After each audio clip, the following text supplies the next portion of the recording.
They say power corrupts, but dude, absolute power? That doesn't just mess with your head, it eats your freaking soul. Throughout history, kings didn't just rule with armies. They ruled with fear, and sometimes that fear came wrapped in the most twisted, messed up, and downright perverse ways imaginable. This ain't the story of politics or war. Nah, this is about rulers who weaponized humiliation itself, who turned sex into a freaking weapon, torture, domination, and revenge rolled into one sick game. The kind of punishments that make you stop and go, yo, were these guys even human? It kicked off, like all nightmares do, in the golden palaces of the East, where silk curtains and gold masks hid straight-up insanity. 8th century, Umayyad Empire. Caliph Al-Walid II, man was wild. His nights were soaked in wine, poetry, and pure chaos. But when one of his generals stabbed him in the back, Al-Walid didn't go with the usual off with his head. Nah, he went full psychosymbolic. He had the dude stripped naked, tied to a pillar in the palace courtyard, and forced his courtesans to dance around him, mocking him, spitting, laughing till he begged for death. Then the caliph leaned in, all chill, and whispered, "A man who betrayed me with his tongue shall die with it." And boom, his tongue was gone. The marble halls echoed with laughter. The marble halls echoed with laughter. That's not punishment, that's pure domination. Centuries later, across the map in medieval Europe, kings were doing the same twisted stuff. France. King Charles VI, Charles the Mad. Bro was nuts for real.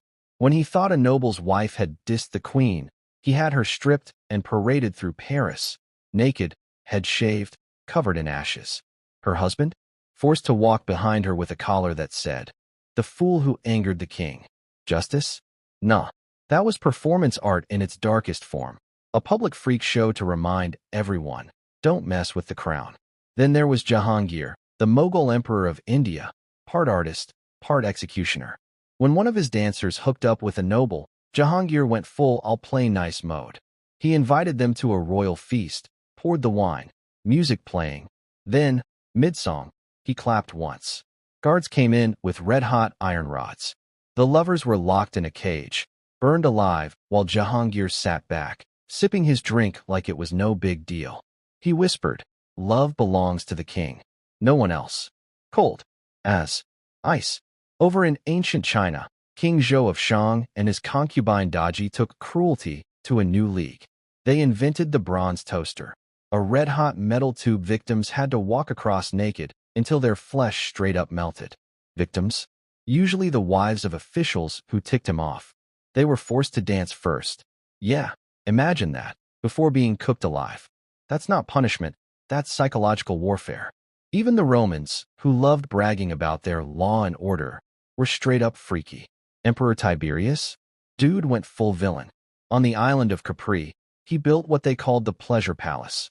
But trust me, there was nothing pleasure about it. He kidnapped the sons of senators, trained them as sex slaves, called them his minnows. If you went against him politically, congrats, your family just became part of the entertainment.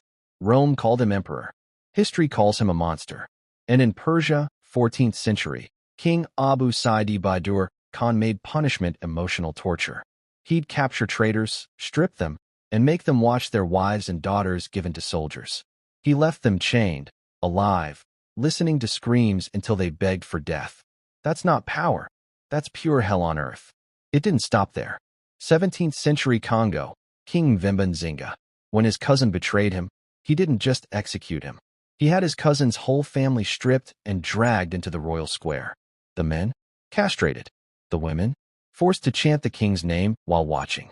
Then the king said, "Now no seed of treason will ever grow again." That line, chills. And the worst part? People cheered. Because when you live in a world built on fear, cruelty becomes the main event, and obedience. That's your only ticket to survival. By the time the Renaissance hit, and everyone was talking about art and reason, the punishments didn't really stop. They just went underground, hidden behind palace walls, wrapped up in words like justice and morality.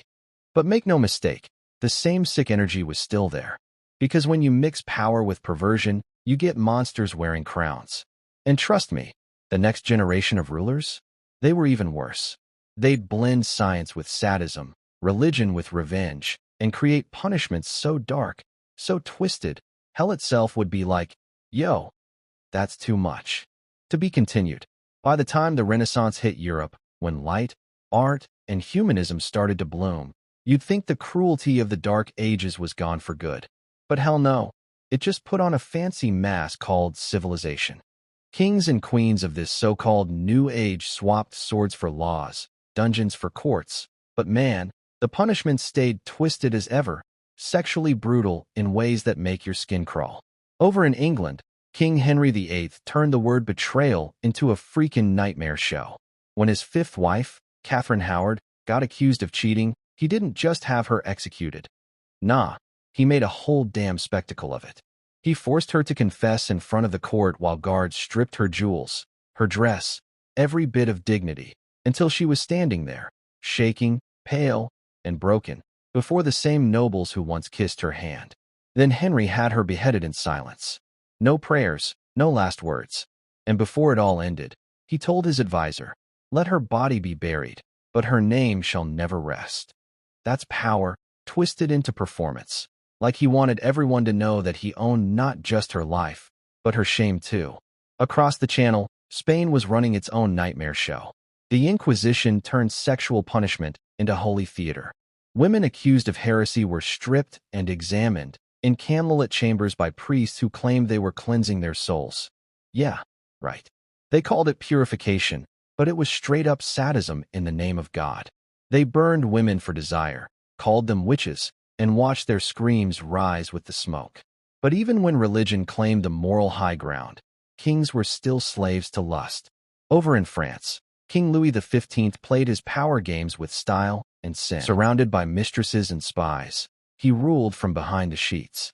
But when one woman dared to cross him, he didn't spill her blood. He erased her, sent her to a convent, shaved her head, cloaked her in silence. Her beauty, her identity, gone. The king decided who got to shine and who got erased from history. Then came the Russians. Emperor Peter the Great. Now that dude was next-level brutal. When an officer got caught sleeping with a noblewoman, Peter didn't just punish them. He staged a show, forced both to stand naked in the snow, doused them with buckets of ice water till their skin turned blue and their breath froze solid. "Let the cold cleanse their sin," he said, watching like it was theater. And damn, it was theater. Cruelty performed as power. Even in the Ottoman Empire, where the palaces glittered with gold, the darkness was real. Sultan Ibrahim, nicknamed Ibrahim the Mad, lost his mind to paranoia. When he suspected betrayal in his harem, he ordered over 200 concubines to be tied in sacks and thrown into the Bosphorus under moonlight.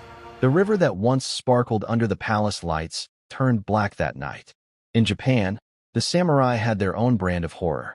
A samurai accused of adultery had to commit seppuku, ritual suicide, but before the blade, his wife was stripped and executed beside him, her body displayed as a warning.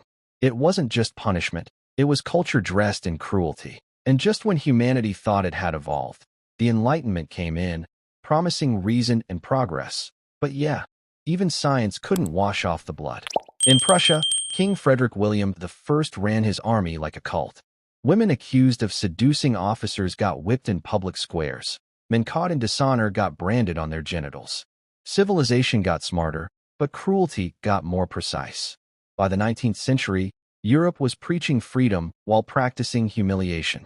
In Victorian England, where repression wore lace and pearls, the government made sexual punishment law.